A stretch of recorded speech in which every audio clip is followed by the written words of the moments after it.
Hello friends, मैं आपका host अनुकेश। आपका स्वागत है हमारे यूट्यूब चैनल ट्रैवल विद अनुकेश पे। फ्रेंड्स, आज हम जा रहे हैं यूपी के कैपिटल लखनऊ। वैसे उसे नवाबों का शहर भी कहा जाता है और वहाँ घूमने के लिए वैसे तो बहुत कुछ है, बट आज हम आपको इन्फॉर्मेशन देंगे लखनऊ के टॉप 10 मोस्ट विजिटिंग प्लेसेस में और उनकी हिस्ट्री के बारे में और वहाँ के टाइम के बारे में। तो आप वीडियो में एंड तक बने रहें। हमारी पहली जगह है रेजिडेंसी, जिसे ब्रिटिश रेजिडेंसी के नाम से भी जाना जाता है। 1857 के कत्लेआम की घटना भी यहीं पर हुई, जिसे भारतीय क्रांतिकारियों द्वारा आज़ादी के लिए अंजाम दिया गया, जिसमें लगभग 2000 ब्रिटिश सैनिक मारे गए। और आइए जानते हैं यहाँ के इतिहास के बारे में। इंडियंस के लिए 25 रुपीज़ और फॉरेनर्स के लिए 200 रुपीज़ का टिकट लगता है। यह सप्ताह के 7 दिन खुला रहता है। यहाँ की टाइमिंग सुबह 7 बजे से शाम 6 बजे तक है। इसका निर्माण नवाब असाफुद्दौला के शासनकाल में हुआ था। नवाब ने अंग्रेजों की सुविधा को देखते हुए उन्हें दरिया के किनारे ऊंचे टीले पर बसाया। रेजिडेंसी के अवशेष ब्रिटिश शासन की स्पष्ट तस्वीर पेश करते हैं। सिपाही विद्रोह के समय यह रेजिडेंसी ईस्ट इंडिया कंपनी का एजेंट भवन था। 1857 के स्वतंत्रता संग्राम में रेजिडेंसी का अपना अलग ही महत्व है। बेगम हजरत महल के प्रमुख सहायक राजा जियालाल की कमान में लड़े गए चिनहट की लड़ाई के अगले दिन 30 जून 1857 को सैयद बरकत अहमद के नेतृत्व में हिंदुस्तानियों ने इस विदेशी गढ़ पर गोलाबारी शुरू कर दी। क्रांतिकारियों ने 86 दिन तक यहां अपना कब्जा रखा। इस दौरान तमाम अंग्रेजी परिवार यहां कैद रहे। 17 नवंबर 1857 की रात मौलवी अहमद उल्ला शाह ने रेजिडेंसी पर आखिरी हमला किया, जिसके दूसरे दिन कॉलिन कैम्बल कानपुर से सेना लेकर आए और फिर उसके बाद यहाँ अंग्रेज़ों का अधिकार हो गया।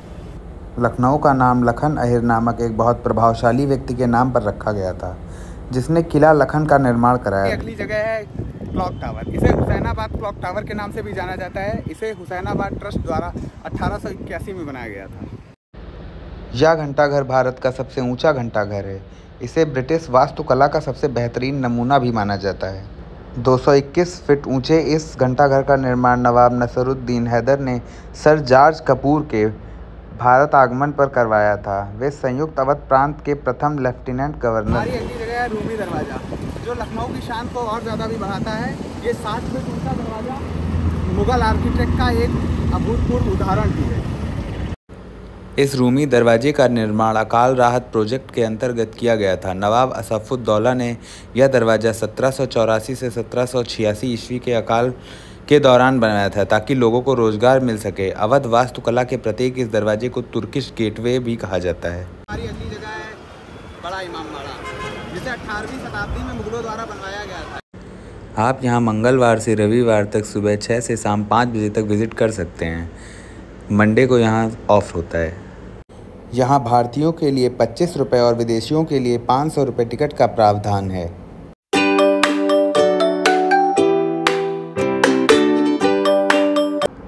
यहाँ शाही बावली भी मौजूद है, जिसका निर्माण अवध के नवाब असाफुद्दौला द्वारा कराया गया था, जिसे मुसलमानों द्वारा प्रार्थना कक्ष के रूप में भी उपयोग किया जाता है।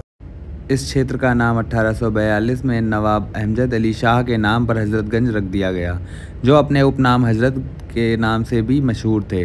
1857 में प्रथम स्वतंत्रता संग्राम के बाद अंग्रेज़ों ने शहर पर कब्जा कर लिया और हजरतगंज को लंदन के क्वीन स्ट्रीट की तर्ज पर बनवाया गया। यहाँ की जनपद मार्केट लखनऊ के सबसे पुराने और सबसे प्रसिद्ध शॉपिंग क्षेत्र में से एक है। यहाँ आप लखनऊ के बेहतरीन खान पान का भी लुत्फ़ उठा सकते हैं। हमारा अगला स्थान है दिलकुशा कोठी। इसका निर्माण अवध के आखिरी नवाब सादत अली खान ने करवाया था।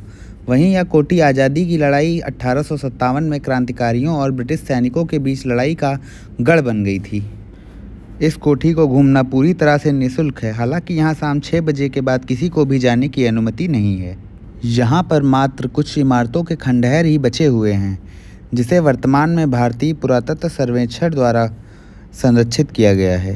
अगली जगह है अम्बेडकर पार्क। इसे बाबा भीमराव अम्बेडकर परिवर्तन स्थल के नाम से भी जाना जाता है। इसे बीएसपी गवर्नमेंट में बनाया गया था। इस 107 एकड़ में फैले पार्क को घूमने का सबसे सही समय इवनिंग का समय होता है।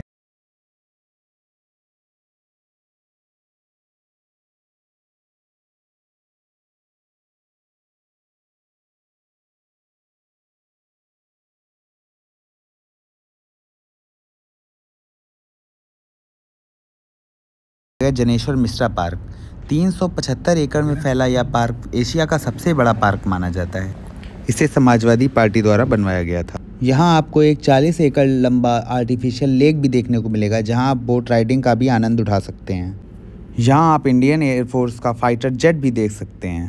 हमारी अगली और अंतिम जगह है गोमती रिवर फ्रंट। यहाँ जॉगिंग, एक्सरसाइज, रनिंग के लिए अलग अलग प्लेसेस डेडिकेटेड हैं। यहाँ पे आप अपना वीकेंड भी एंजॉय कर सकते हैं और ये माँ गोमती के किनारे बसा हुआ है। और यहाँ आने का सही समय लगभग शाम को 3 से 4 बजे के बाद रात 10 बजे तक है।